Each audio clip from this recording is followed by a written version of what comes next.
Well, good. I already ate my jalapeno poppers, and I had a bowl of ice cream with cornflakes on it, so I'm ready to go. Healthy. It's vegetable. Corn? You got your dairy in. You got your vegetable with the jalapeno.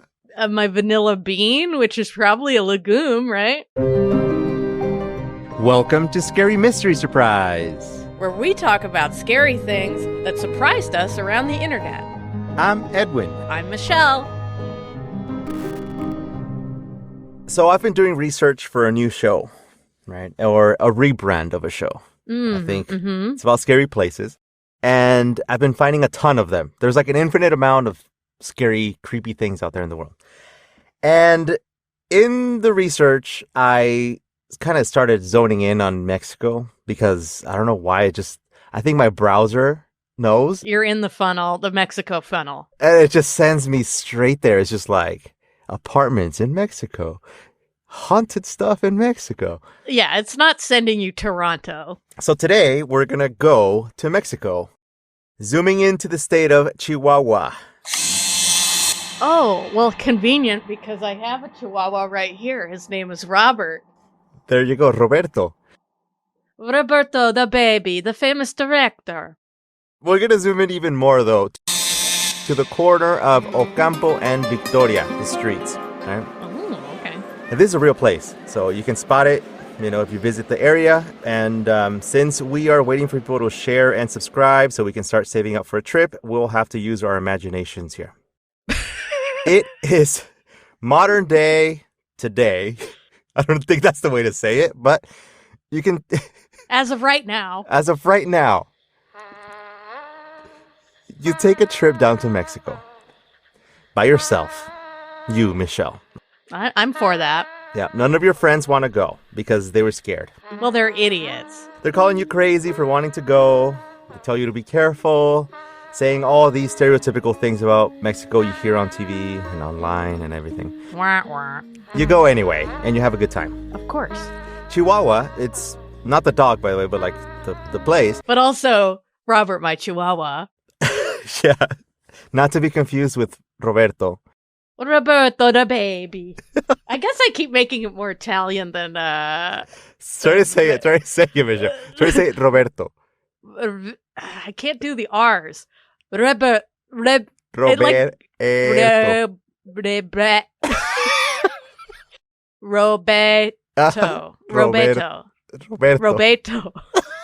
Roberto. There you go. It sounds more, yeah. Roberto, as opposed to Roberto the baby, which is very Isabella Rossellini. Yeah, I went that way. Anyway, so that Mexican state is known for mining and nature and also petroleum. So it has that balance. Is that a balance? You only said nature once and then two things that really destroy nature. So I don't know, but people like mining town. Anyway, this place has that, I guess not balance anymore, but anyway. It's off balance. Yeah, so you go, you feel good about it, right? You're having a good time. Until one day, right after sunset, and after roaming around the historic district and seeing the cathedral and all the sights there. Sounds great. You pass by people with their families and they're laughing and enjoying themselves. I just imagine a little girl with an ice cream cone skipping, It's just I mean, are there cornflakes on her ice cream cone? Because then I'm in. You know what? They might have something like that, like granola type of thing. So they might be used cornflakes. I'd also settle for grape nuts on the ice cream as well. That's also a great treat. Oh, there you go. My two favorite toppings. This little girl, imagine her skipping away into the sunset. You hear the laughter kind of fade. And all of a sudden, the voices get replaced by the ones from your friends. And you hear, "Don't get kidnapped by the cartel." And then, "It's dangerous. Don't get shot." And you just become very paranoid. You're like, "Oh my God, what's going on? I'm in Mexico. I'm scared." And then you realize that there's fewer and fewer people out on the street. And you're like, "Oh man." So this is the Michelle that's paranoid. She's just like, "Oh my God, I don't know where I'm going." The one I deal with on a daily basis. You start to sweat. You're like, "Oh my God. Why aren't people here? Do they know something that you don't?" Ugh. You're not too far from your hotel. So you decide to turn up ahead to the right and then begin to make your way back, like in a loop. But then you spot it. Big letters on a glass window that read La Popular. Now, you don't speak Spanish, but you get it. I'm like, The popular kind of, like, what is that, right? It's really like a store, like a way to... Anyway, right underneath it is the important part, and it says La Casa de Pascualita. The house of Pascualita. On the other side of the glass, though, on the opposite side of where you are, standing out on the sidewalk, there is a stunning bridal dress on a mannequin. And you just have to get a picture of it. By the way, everyone, I have a note here to remind you that Michelle used to be a photographer. which is funny because now I wouldn't have a camera on me. I'd have my phone on me, and I would have had a camera on me had this been any time in the last 15 years, but no. Anyway, so you start doing all these camera things, right? Like aperturing the f-stop and white balancing the batteries. But when you finally get ready to take a picture... White balancing the batteries? God, that's such an obscure joke. It like went right over my head, and then I was like, wait, he just did all this like photography jargon and has no idea what he's saying. I was trying to speed through it so you wouldn't get it, and I would just keep going. Nice try. When you finally get ready to take the picture, you notice something strange. The thing keeps focusing on the mannequin's face. So you zoom in and you take a closer look. And then you notice that this isn't a mannequin. It's a real person. Or is it? You get closer to the window and look at her hair and her eyes and her cheeks. And they're just drawing you in with the light bouncing off the other lights from her display. It's weird because it's well lit and it's kind of starting to get dark out and this area is just lit. You look at her hands and it has fingerprints and her veins are showing. Her nails and the way the knuckles bend, you get even closer, right? And your face is now against the window as you stare intently at her. Nose pressed against the glass. So you make that face like this. Yeah, and it's like I'm leaving a fog on the glass, but I'm looking really intently. And you're waiting for her to move, almost. You're just like, what is this, right? And then her eyes turn to you. Startled, you take a step back and you laugh it off and you think, just imagined it, right? Like I'm just, I had too much, I don't know, something. Yeah, too much oxygen, too much Chihuahua. Something in the air. But then you look at the photographs that you took. And even though it's subtle, you notice a slight difference in the way she positioned her hands from one image to the next. And this is the story of the Pascualita. I've never heard of this, so I'm on a journey. I'm on a journey with you. I always tell the story of the mannequin of where I used to work back in Ecuador in this... I don't know if I told you, Michelle. I probably have. No? I'd remember a story about a mannequin. Well, okay, so back when I used to work in Ecuador in the hostel, we had a restaurant on the first floor. And the owner had us set up everything instructions on how to clean up, everything. Position of the plates, position of the lamps, like everything, right? And one of the things that he asked for was to put a mannequin like in one of the tables that was closest to the window. And we would be like, okay, what? Like, that's weird. But anyway, he said it's going to be funny. It's going to attract attention. People are going to want to come in because of it or whatever. We're like, okay, that's weird, but we did it. He's the boss. Okay. So then he gave us some of his clothes, his shirt and like his pants, like some of his stuff. And he made us put it on the mannequin. So it was dressed like him. And it kind of looked like him too. It was weird. It was weird. Anyway, the guy had to go off on a trip at one point and he just kind of left us there in charge. And the guests at the restaurant would ask us like, can you move that? Or, hey, can you turn it away? And yeah, we used to have like, people that, the waiters and all that stuff. And they used to stay sometimes hanging out, late at night, like 3 a.m., 4 a.m. or whatever. Sometimes it's really late. And they ended up moving it because they were just freaked out by the mannequin. So eventually we just put it back into the storage area. It was weird. Nobody liked it except for the owner. And we had like this idea where like, what if this is like he has cameras in it or something and that's why he wants it there. Yeah, that's kind of what I was thinking, was like, what if he just came back one day and took the place of the mannequin and then all of a sudden, like, surprised you guys? Like, whoo! Yeah, and he's just there like, it was weird. That's a long game to play for a prank. And then it doesn't work. We're just like, we saw him. But anyway, this specific mannequin, though, like La Pascualita, is very famous in Mexico. People go visit her as part of haunted tours, and just people like me, curious and just want to go see her. And she has been in numerous news stories, television, newspapers, like documentaries, all these things. And now I guess TikTok is becoming like everybody wants to go see her.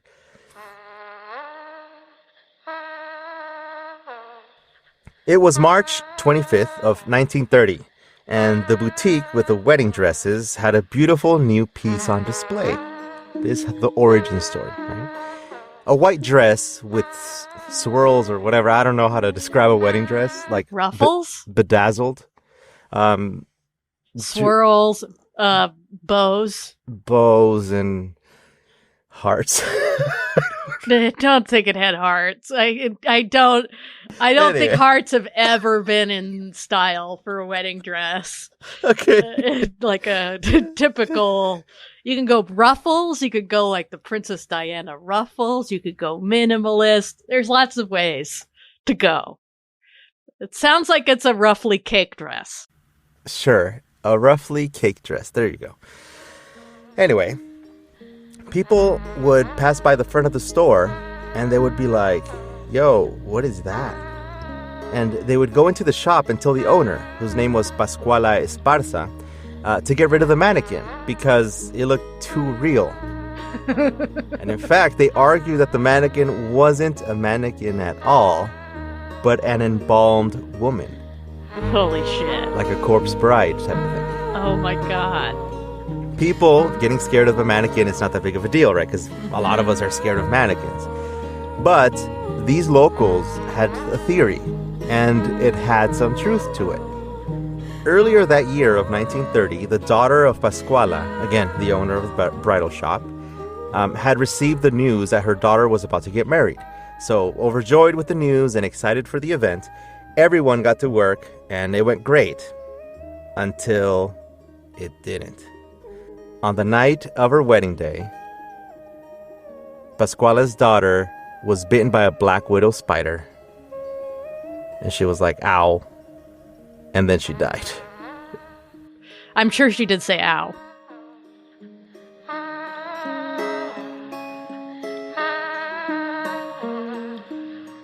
The death of her daughter was obviously very sad news for Pascuala, and she was having a very tough time. Obviously, it's her mom, right? So the strange thing was that it wasn't long after that when the mannequin was put up on the shop. Pascuala was questioned and accused of embalming her daughter and putting her on display because she looks eerily similar to her. I think we should post images of the daughter and the mannequin on Instagram so people can see. Yeah, that's a good idea. You have to look at her hands, you guys. Like, you're going to be like, I'm still kind of mind blown that this is real and not just a story. Like, I thought you were just telling me a story about a mannequin that people think is alive. That, like the shop just appears at sunset sometimes. That kind of story. Yeah, no, it's creepy. And I obviously want to go in person to see it, but anyway, you're going to be freaked out by it if you look at the hand. I think the hands is that's what does it for me, where I'm just like, what? Anyway, the whole time, Pascuala was like, no, I didn't embalm her and put her on display. Like, that's weird. So the locals would be like, okay, then prove it. But she would refuse. I think it's because she didn't know how to prove it. Like, I don't know how you would do it. I mean, I guess you'd like cut into the doll or so, or cut into the mannequin, or take an arm off or something and be like, see, it's a mannequin. It's like she tries to move the arm and the bone breaks. Oh. Yeah, well, that would definitely prove that it wasn't a mannequin. That would definitely prove Because that. I was thinking, like, would you poke it and like wait for it to respond? But it's like it's dead, so it wouldn't. It wouldn't respond, and it's been in. Like the only thing I think you could just disarticulate it. That would be the only way to figure out if it's a human or a mannequin. X-ray it. You could X-ray it. That's now. true. I don't know if they had that back then, but chop off a finger. I wrote that in here. Maybe you could do that. That would be the easiest thing, and then I'm sure it would scream at you or something like that. Ugh. So today, people claim that the mannequin's eyes follow them as they walk around the store, or they see her change positions, just like, you know? I'm sure she squeaks. Like a robot, you mean? Like,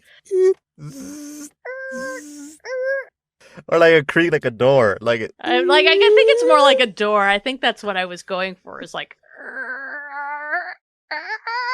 And we have expert embalmers and mortuary people that listen to the show. So if you have an idea of, how you can show this without messing it up. Again, this is a 90-year-old or more thing, right? So we don't want to, is it 90? It's 90, right? 93 or something. It's a pretty weird mannequin, if it's a mannequin. Did you see, try to find the picture of the daughter next to they look the same. I think it's the mouth. It's the mouth. I mean, she's definitely the inspo for it, but like, it's weird. Look at her hand. Look at her hand, Michelle. Like, it's got the fingernails and like the fleshy part of a hand. Like a mannequin doesn't need this like fleshy part of the hand, and those look like decaying digits. Like that looks like decaying skin. I don't understand what this is. It's like you would have to have put like a mask on, like maybe it's her daughter's death mask or something. I don't know, but see, that's what I was looking at that. And I'm like, wow, like this is intense. The hands are pretty weird. Yeah, people say that it would be impossible to have someone's flesh be preserved for over 90 years. Plus, it's really hot over there. It just wouldn't work. But others say that the receding skin on her hands and having it dry the way that it's drying is proof that she's a real corpse. It's weird. The hands make it look real. The face, is strange. Like that looks like a mannequin. But the hands are like, they look pretty real. La Pascualita has become like one of those things, though. Like you just have to go and see when you're there because it just got famous. Like, went all over the place.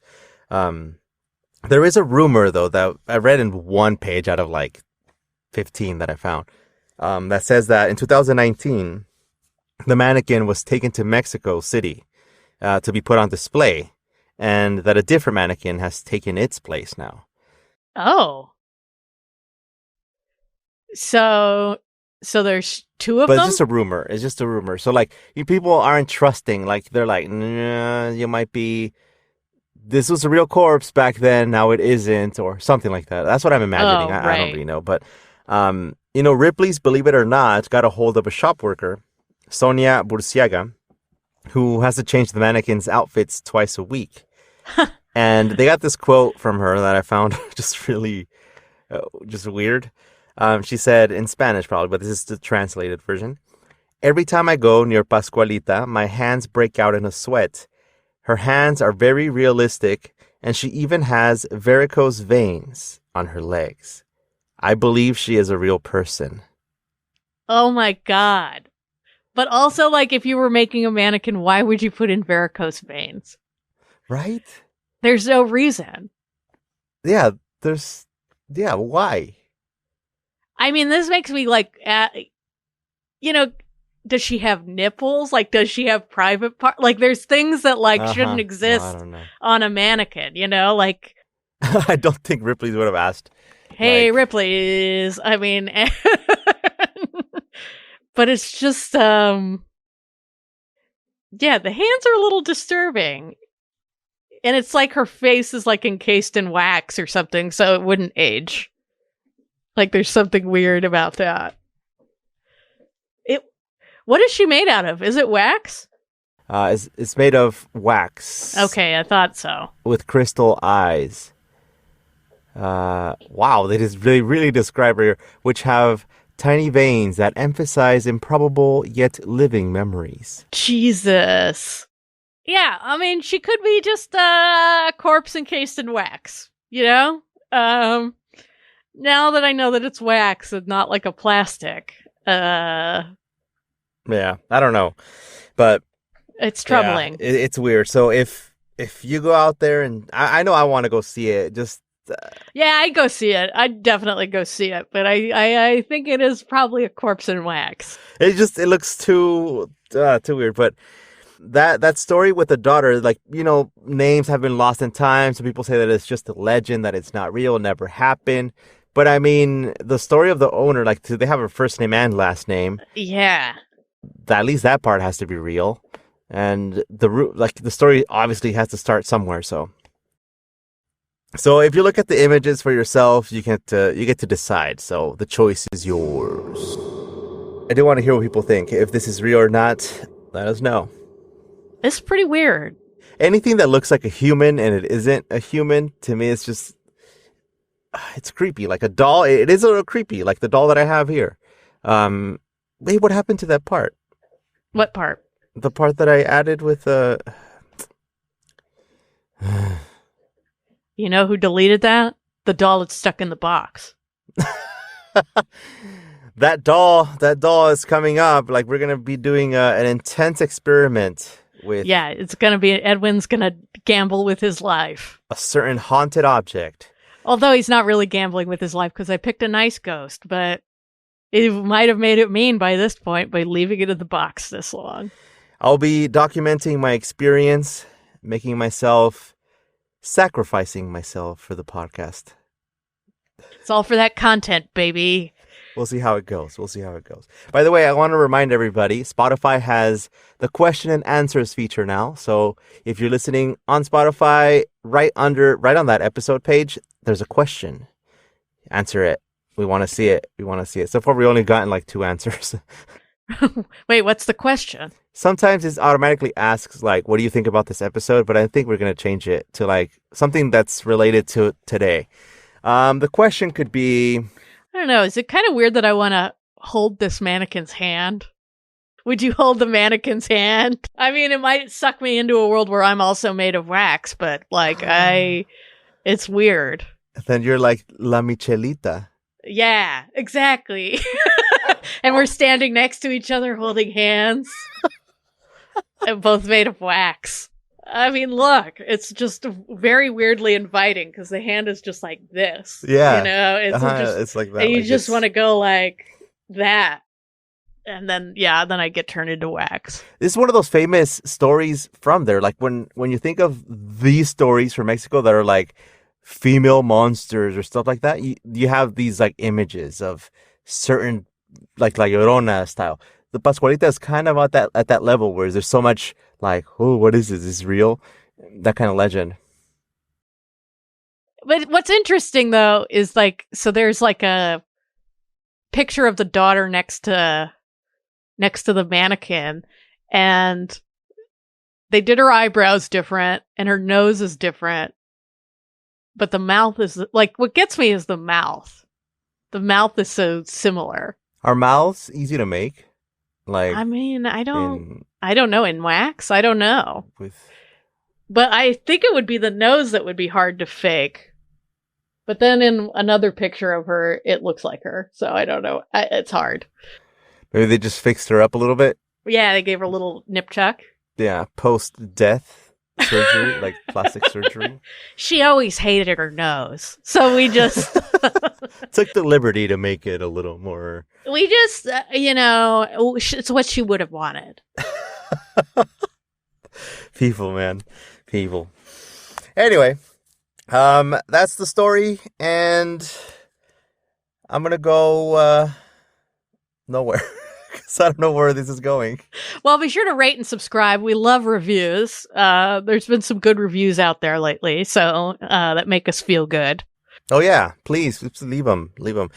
That'd be cool. Because also, they say subscriptions are now the way that Spotify is measuring how cool the show is. And we're about to hit 1,000 subscribers, which is really cool. That's awesome. Yeah. That's cool. Yeah. 1,000. Who's going to be the 1,000th? We have no way to We have no way to gauge or reward you, but in our hearts, in your heart, you'll know. And in our hearts, we'll thank you. Yes. In our hearts, we'll thank you. And with that, we sign off. What should we talk about next week, Michelle?